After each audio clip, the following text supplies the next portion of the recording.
Cara menghapus nomor HP pemulihan akun YouTube kita lewat PC atau komputer.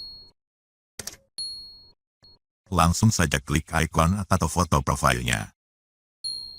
Lalu pilih akun Google.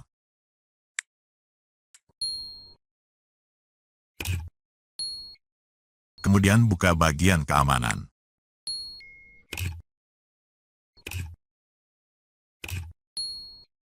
Lalu klik pada bagian telepon pemulihan. Klik ikon hapus ini. Nah, biasanya kita akan disuruh masukkan password akun Google kita terlebih dulu. Klik lagi ikon hapusnya.